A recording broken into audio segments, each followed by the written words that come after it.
সালটা 1966। 24শে জানুয়ারি, ঠিক সকাল। আকাশে ভেসে চলেছে ভারতের গর্ব এয়ার ইন্ডিয়ার বোয়িং 707 কাঞ্চনজঙ্ঘা। আর এই বিমানে আছেন এমন এক মানুষ যার বুদ্ধিমত্তা বদলে দিতে পারত ভারতের পরমাণু ভবিষ্যৎ। তিনি হলেন ডক্টর হোমি জে ভাবা। কিন্তু কিছুক্ষণ পরেই এই বিমানটি ছিন্ন ভিন্ন হয়ে পড়ে ফরাসি আল্পসের তুষার চূড়ায়। সরকার বলেছিল এটি ছিল কেবল একটি দুর্ঘটনা, কিন্তু প্রশ্ন থেকে যায়, এটা কি সত্যিই দুর্ঘটনা নাকি পরিকল্পিত হত্যা? এয়ার ইন্ডিয়া ফ্লাইট 101, যার ডাক নাম ছিল কাঞ্চনজঙ্ঘা, গন্তব্য ছিল বোম্বে থেকে লন্ডন, স্টপেজ ছিল জেনেভা। বোয়িং 707-এ 117 জন যাত্রী ও ক্রু ছিল। যাত্রাপথ সকাল 8:59। পাইলট ককপিট থেকে রেডিওতে বলে, approaching Mount blank, everything is normal. এর কিছুক্ষণের মধ্যেই রেডিও নীরব। এক মুহূর্ত পর ভয়াবহ বিস্ফোরণ।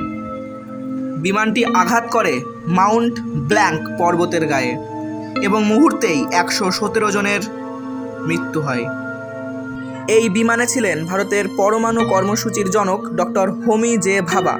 তিনি ভারতের প্রথম পরমাণু রিঅ্যাক্টর অপসারণ নির্মাতা এবং ভারতের প্রতিরক্ষা প্রকল্পেরও মুখ্য নেতা।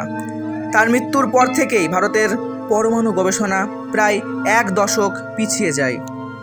কিন্তু ঘটনার পর থেকেই প্রশ্ন উঠতে শুরু করে, এই দুর্ঘটনা কি সত্যিই শুধু নেভিগেশনাল ভুল, নাকি এটি ছিল একটি পরিকল্পিত হত্যা?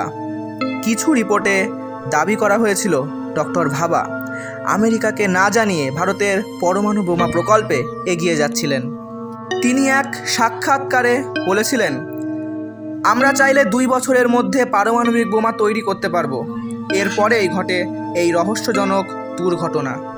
এই ঘটনার আর এক মোড় নেয় যখন বছর কয়েক পর প্রাক্তন CIA এজেন্ট রবার্ট ক্রোভার এক সাক্ষাৎকারে বলেন, ভারতের পরমাণু বোমা গবেষণা সামনের দিকে এগোচ্ছিল, ভাবাকে থামানো তখন জরুরি ছিল।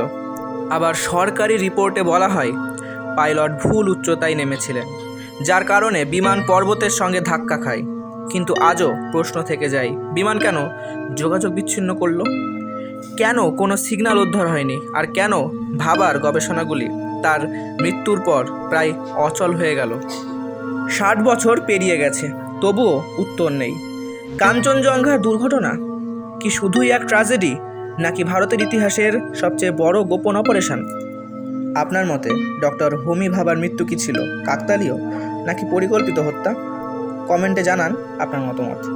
আর এরকম ধরনের ভিডিও পেতে আমাদের রোমাঞ্চ গোলার্ধ চ্যানেলটিকে দয়া করে সাবস্ক্রাইব করুন এবং ভিডিওটি ভালো লাগলে এই ভিডিওটিকে আপনার বন্ধু বান্ধব আত্মীয় পরিজনদের মধ্যে ছড়িয়ে দিয়ে রোমাঞ্চ গোলার্ধের পরিধি বৃদ্ধি করুন। ধন্যবাদ ভিডিওটি দেখার জন্য।